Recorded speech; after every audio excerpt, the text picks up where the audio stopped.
इनके जो भाई विजय कुमार जी हैं, जो सीहोर नगर परिषद क्षेत्र से उप सभापति का चुनाव लड़ने जा रहे हैं।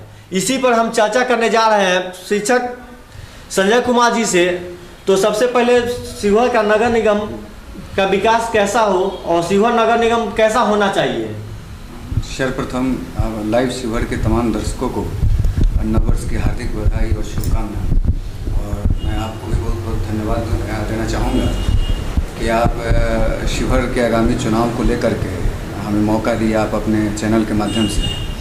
जहाँ तक कि आपने बात की विकास को लेकर के, तो विकास के संदर्भ में बड़ा स्पष्ट मान्यता है कि विकास, सच्चे विकास का अर्थ होता है कि हर तबके का विकास होना चाहिए, हर समाज का विकास होना चाहिए।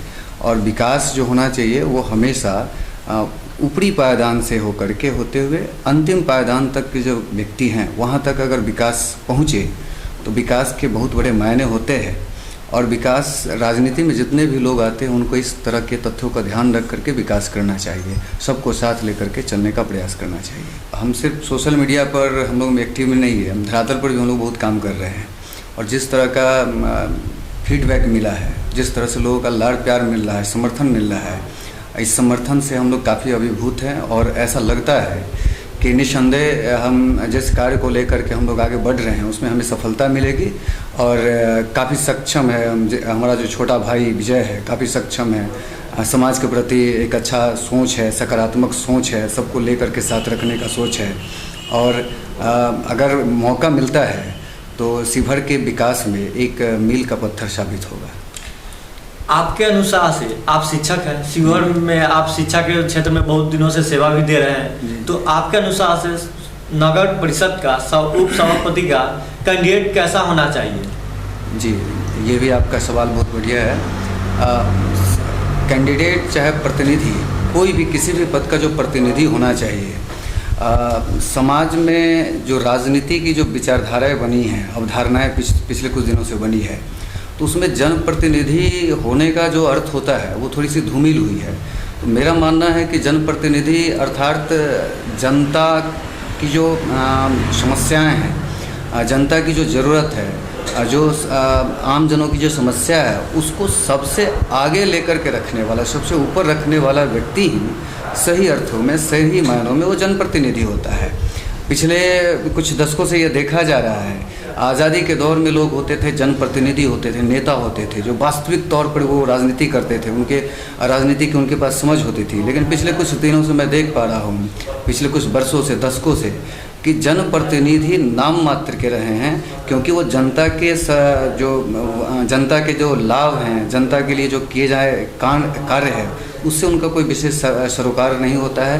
वो जीतने के बाद जनता को पूरी तरह से भुला देते हैं और अपने कर्तव्यों का निर्वहन वो ठीक से नहीं कर पाते हैं। समाज पूरे बिहार में देखा जाता है, चुनाव के समय सभी आदमी कहते हैं हम समाज सेवी हैं, और चुनाव के समय बड़े बड़े बैनर टल्ले पे अपने आप को समाज सेवी लिखते हैं। लेकिन चुनाव खत्म हो जाने के बाद या उनमें से कुछ जीत जाते भी है, तो ना सब जीतने वाले भी समाज सेवी दिखाई देते हैं फील्ड में, और ना हारने वाले भी समाज सेवी दिखाई देते हैं। तो इसमें क्या कहना है? ये एक शब्द जो समाज सेवी शब्द आपने पूछा, ये ऐसा लगता है जैसे समाज सेवी शब्द एक मजाक बन गया है। क्योंकि हर वो व्यक्ति जो चुनाव के क्षेत्र में है, वो बड़े बड़े, आपके मैं बातों से पूरी तरह से सहमत हूँ कि वो बड़े बड़े हार्डिंग्स, पोस्टर लगा करके अपने आप को कर्तव्यनिष्ठ, समाज सेवी, है ना, गरीबों का मसीहा अपने आप को बताता फिरता है। लेकिन सच्चाई से कोसों दूर होते हैं। और जनप्रतिनिधि अर्थात समाज सेवी, सच्चे अर्थों में अगर आप समाज सेवी हैं या समाज सेवी होना चाहते हैं, तो सेवा के भाव से अगर आप राजनीति करते हैं तो आप समाज सेवी है, अन्यथा आप समाज सेवी नहीं है, आप समाज विरोधी हैं। असली मायने में राजनीति का मायने क्या होता है?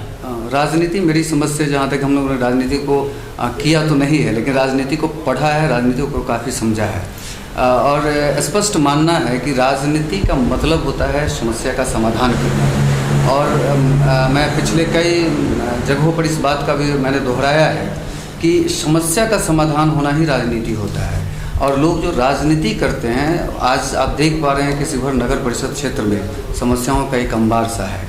और जहाँ समस्या है वहाँ राजनीति है ही नहीं। राजनीति जहाँ होती है वहाँ समस्या होता ही नहीं है।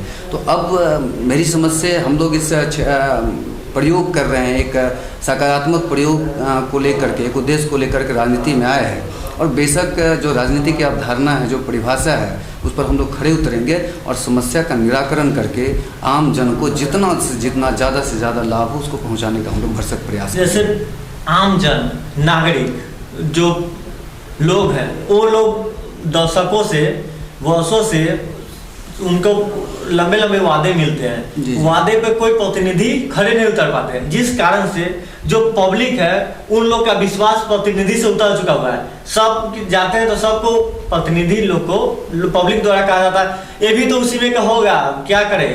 तो इस पर आप लोग कैसे विश्वास दिलाइएगा? बहुत कठिन होगा विश्वास। ये आपकी बात पूरी तरह मैं सहमत हूँ। जब हम लोग जनता के बीच गए हैं, लोगों से मिला है, जो हमारे मतदाता मालिक है, जब हम उनसे मिला तो ये बात सामने आया है। कई लोगों ने तो बोला भी कि हम कैसे मान ले कि आप अन्यों से अलग होंगे या अन्यों से अलग काम करेंगे।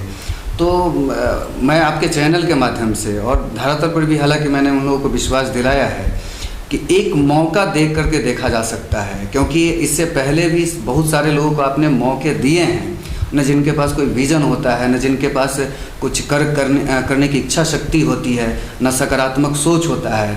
तो ऐरे गहरे लोगों को आपने दिया है, अपना भरोसा दिया है। एक बार हम लोग जैसे युवा लोग आए हैं राजनीति में, तो उनको एक बार मौका दीजिए। और हम लोग तो इस नारे के साथ जा रहे हैं, इस विश्वास के साथ जा रहे हैं। लोगों को हम विश्वास जीतने के लिए हम उनको कह रहे हैं कि अगर हम आपके मत से मत पा कर हम चुनाव जीतते हैं और जीतने के बाद आपके जो किए गए, आपके साथ जो किए गए वादे हैं, अगर उस पर खड़े नहीं उतरते हैं तो हम अगली बार वोट मांगने आपके बीच नहीं आएंगे। हम इस तरह से हम लोगों को अपना विश्वास दिलाने में हम कामयाब हो भी रहे हैं और इस बात को लोग बड़े तन्मयता के साथ उसे सुन रहे हैं, समझ रहे हैं।